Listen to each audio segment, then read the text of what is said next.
Hello, beautiful beings. I felt inspired to stop in the middle of my hike and find a shaded spot to record this contemplation. So, liberation to experience, create, have whatever our heart desires can initially be quite depressing. Now, this doesn't make sense to the mind. Liberation, create whatever I want. Depressing? Come on. If I could create anything I want, I would be pretty happy. Well, for those of you who have been in those spaces of whatever you'd like to call it, awakening, or whatever people might call it, it's very similar to depression.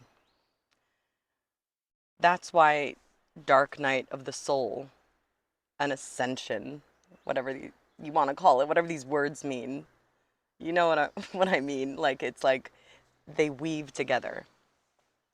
And so I'd like to bring acknowledgement to this aspect of our evolution as human co-creators. Because if we don't talk about it, then it's kind of going to be like hidden under the rug.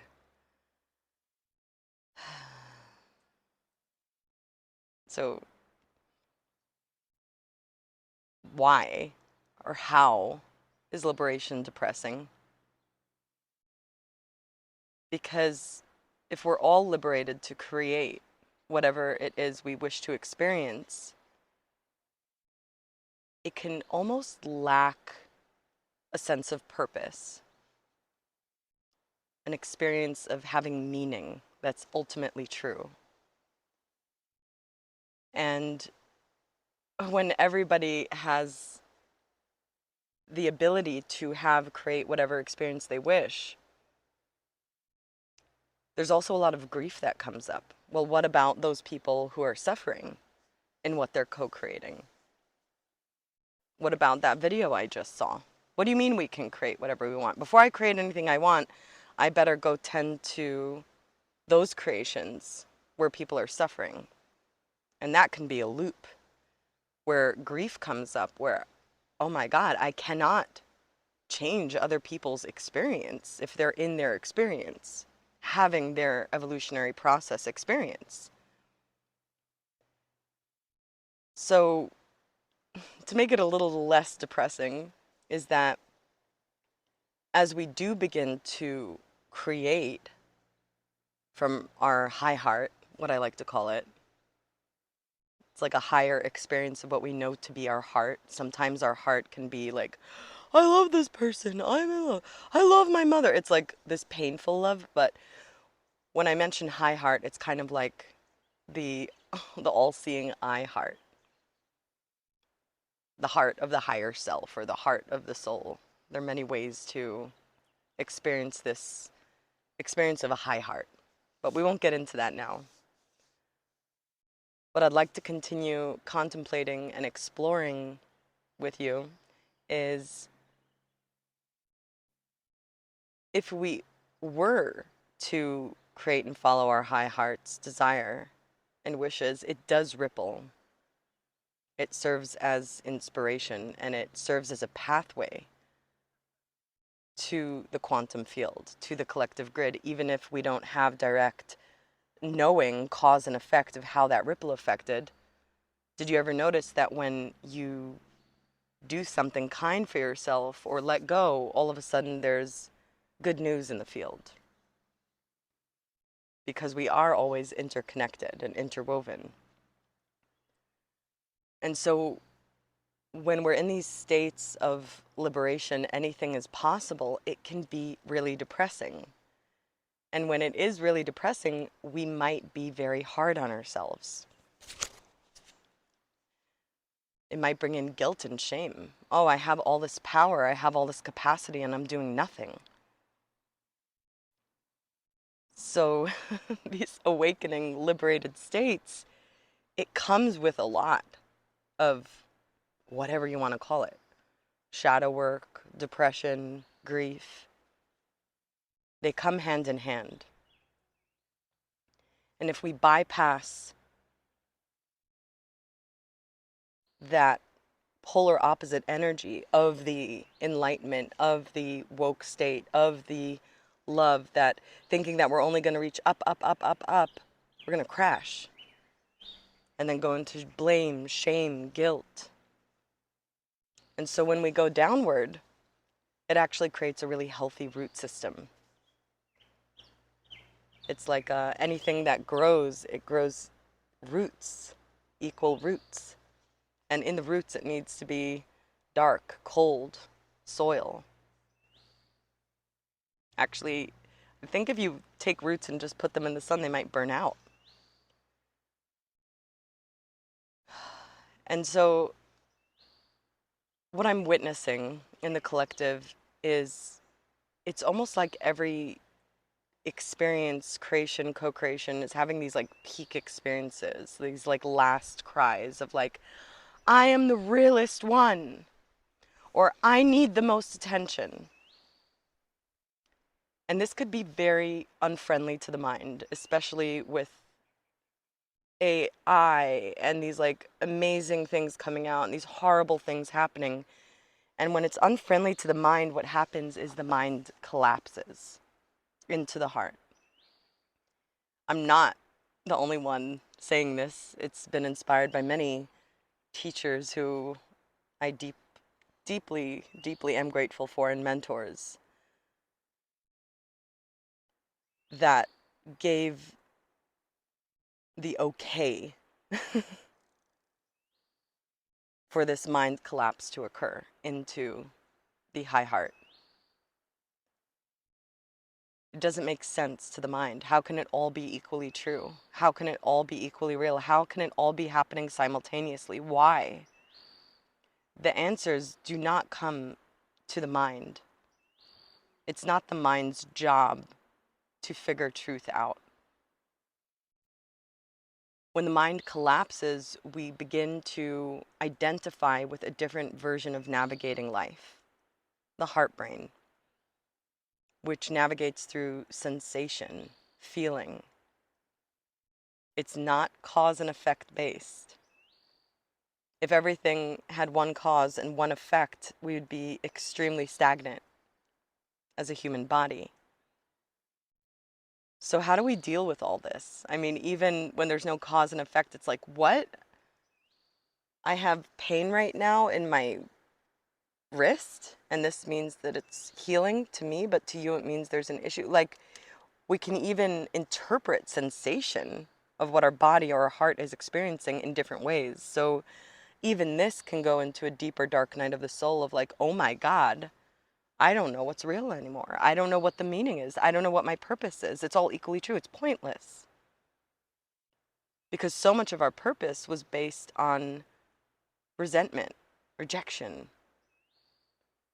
I resent that I grew up like this and this is my life purpose now. Oh, I was rejected and therefore this is my whatever. Meaning a lot of the time is based on very much like war case scenarios.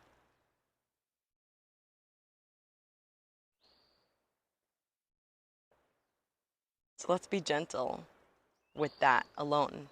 This paradox of our undeniable evolutionary process that we're in. Bringing in compassion, bringing in patience, because we're not in charge of this process. It's not in our control. I've been having this funny experience ever since I was little. Whenever I lose something, the more I looked for it, the less sense it made that I wasn't finding it. And I'd always hear this like gentle voice being like, if you let go, you'll find it. If you let go, you'll find it. And this week, I kept losing things, and I'm always like looking for my dog's ball when it gets lost, and then I'm losing things and letting go, and like, and it's so funny because I'm like, okay, I'll let go, but how do I let go? Like, what do I do? Drop it? That's not letting go. I'm dropping it intentionally. I'm still controlling. Like, letting go is part of this evolutionary process we're in, this mutation of our collective human body that is beyond what we can comprehend. And so what it really comes down to, what I've been experiencing over the years, past 9, 10 years, is to trust that I can forgive myself sooner than later. Is to trust I can be greedily graceful with myself. That I can be compulsively compassionate with myself. That I can be illogically accepting of myself for this process of surrender. And what this does is it creates a sense of okayness. I'm okay. And we start bathing in this 0-point field of neutrality. Now, this 0-point field of neutrality, many call death. Some call it depression. Some call it, and of course, I'm not a medical professional. This is poetic art of personally sharing my experience. So this 0 point has a lot of judgments from the mind, like boredom, nothing's happening, lazy, procrastinating. And what's actually happening in this 0-point field is there are die-offs happening. Die-offs of meaning, die-offs of purpose, die-offs of logical patterns that you believed were true, of cause and effect, die-offs of through grief, through letting go of genetic and ancestral things. And so resting in this 0-point field actually is very productive. It's very revitalizing. I'm going to tell you about a key code dream I have. I have these key code dreams that stay with me for years, and I just know when it's time to tell them. It's kind of like metaphors that are key codes to life. But before I tell the dream, what do we do with this, right? How liberation can be so depressing is, and it's all meaningless. And it's all, like, what's the purpose? What's the point? One is to know that this is natural part of the process. That's why there are all these cool names for it, like Dark Night of the Soul and all those shebangs. I don't know what else is out there now. And the other thing is, why is it so important to, as I mentioned, be compulsively self-compassionate and greedishly graceful and all those things, illogically accepting, is, there's a big dog coming. Oh, Bella, baby, come here. She's just gonna bark a little, but she's like you, just a little bigger. Oops. Okay, Bella. Okay, thanks. So that self-nourishment of okayness in the 0 point allows us to settle in and create space to allow ourselves to begin tuning into what it is we wish to experience and create, which is naturally who we are. We don't need to figure this out with our mind. Our body begins guiding us, our heart, into what feels life-giving. So it doesn't become, it's not anymore about what's right or wrong or good or bad or what's going to save another. Because in a way that's dishonoring other people's experience and their co-creations. It becomes a matter of, no matter how long you bathe in the 0 point, the question is what feels life-giving to this body, and what feels life-giving to this body is life-giving to all. You may never know how it rippled into the human collective. You may never know. You may only hear about it 10 years later. It's not up to you to control how it's going to be interpreted by others. What matters is that it feels life-giving to you. Now, this life-givingness isn't, it's everything. What feels life-giving, how I interpret the pain in my wrist, that this energy is healing. What feels life-giving of how I perceive this situation? What's life-giving about this response? Which response will I have? It gets to become really creative. And the only way to be playfully creative with it is to have enough self-love, which includes forgiveness, acceptance, compassion, patience, and grace.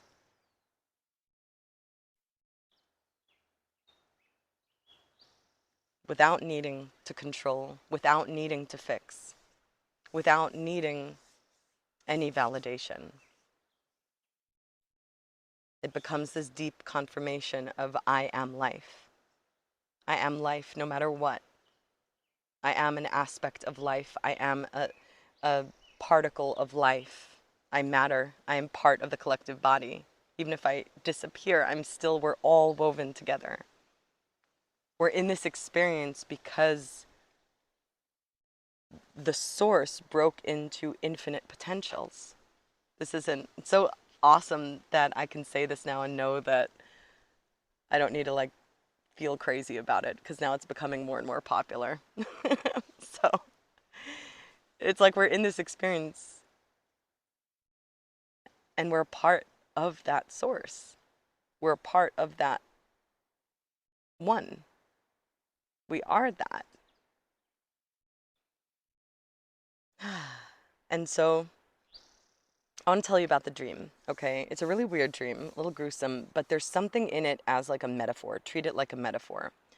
So I'm doing all these cleanses with my body now, and I had this dream that I woke up from at 4 a.m., 5 a.m., 6 a.m., and I was like, you're not finished dreaming, go back to the dream. And so in this dream, there was an infestation of these little white worms, like kind of like parasitic energies coming out of people's bodies, and we were afraid to get infected. And so people were fleeing from country to country, and like people were freaking out about like it was spreading, and we were witnessing people's process of those who really had these little white worms taking over them. And eventually we realized that that's it. We were overtaken by these white worms, and it was like coming out of our bodies. I told you it's a little gruesome. But we're like trying to smash them and kill them, and they were tiny, like little gentle little worms, but they were way outnumbered us, like big time. Like, and so there was a certain point in the dream where we were like, oh my God, we're all in it. Like, there's no fighting it anymore. We got to surrender. That's it. This is reality right now. And in that surrender, it was like, oh, this is just happening. These worms are just coming out of us, and they're everywhere, and we can't get rid of them, and we're all in it together. Where we just started being together. And in the being together, it was like we were living like that for a few days in the dream. We forgot about fighting them. We forgot about fighting these white worms. And before we knew it, we started glowing. And we became much softer and more graceful. And it was almost like we became one as Earth. Like, it was like an actual physical dream. I rarely have a physical dream. Like, usually it's based on sound or images. This one was like images, but it was a very physical process for me, which is why I went back to bed, into a slumber again and again, because I was going through a physical experience. And so in the dream with all the other beings, we were like, whoa, we started noticing that we're glowing, and that it looked like the worms, these little white worms, were actually weaving us and like composting. And we almost felt like silk together. And it was very clear that we surrendered into being one with this experience of Earth as one. And it was almost like these little white worms that we were judging were actually a beautiful weaving network that were cleansing us, helping us digest, reconnecting us with Earth. And as we realized we were like these glowing, silky light beings, we realized we weren't dying. We realized we were being in a put into remembrance that we dance as one in the earth. And we knew in the dream that like the earth, like we're one with it. So it was like a state of being a light body, and we knew that we might become a butterfly, or we might become a whale, or like that we're going to be weaved into whatever that is that our body and our sensation feels most surrendered and organic and natural with in our rhythm. And so I woke up feeling like the first two times I was feeling nasty. I'm like, oh, I'm gonna cleanse. I'm not eating clean enough. This is disgusting. I'm dreaming about worms. And then I woke up with this glow and this deep sense of softness and peace. Like I actually went through a process. So I'm sharing this dream because this is exactly what this process of awakening, liberation, surrender, self-acceptance, and being playfully creative in a way that's life-giving. This might not make sense to the logical linear mind, but this isn't what our logical linear mind is for. The way to actually utilize our logical linear mind in the highest and best way for it and us and all is to actually ask it the right questions so it can grant answers and experiences. For example, rather than being like, hey, mind, what does this dream mean? This, she told, what's the logic behind it? You can ask the mind, like, how is this dream story serving my evolution now? Can you show me? Can you see the difference between what questions we ask our logical linear mind? So there's a lot in this video. And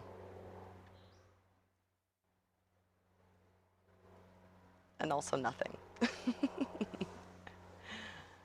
For me, like the online world is a space of us being able to find confirmation of the path that we're already on and remembrance. So I'm so grateful for all the beings that who have ever shared anything online, which is why I show up.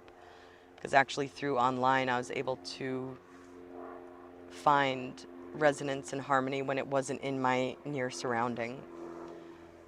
So this is a way I love giving back. Just an invitation that if any of this is occurring for you, that you're okay and you're not crazy. And if this resonated with you and you watched this whole thing, oh my God, I would love to know that you did by liking, subscribing, commenting, where you can share anything, something that resonated, a question. It really inspires me to show up and share more. And if you feel like it might support someone on their journey, then share it. Don't be shy, share. Sometimes when we share information that brought us life, like I used to feel ashamed to share things that resonated with me, and I just started doing that, and that creates a ripple of resonance and harmony and like an okay, like we're okay. And so inviting you to share it if it resonated with you and you feel like it can support another.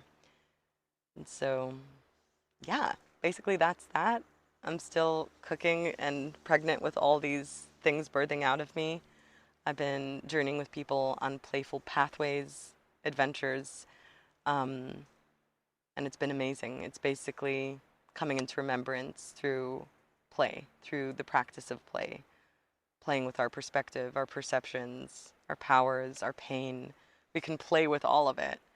And play in a way is like the lubricant that melts dense, stagnant patterns. So we can create playgrounds on this planet for people to experience one another's portals and playgrounds, inviting innocence for children and our own inner children. This is why I show up here. That's the vision. For us to feel safe in our innocence, to wonder, to be curious again, to play. Because we're always playing. When we're playing games that aren't that fun, we just forgot that we're playing. So,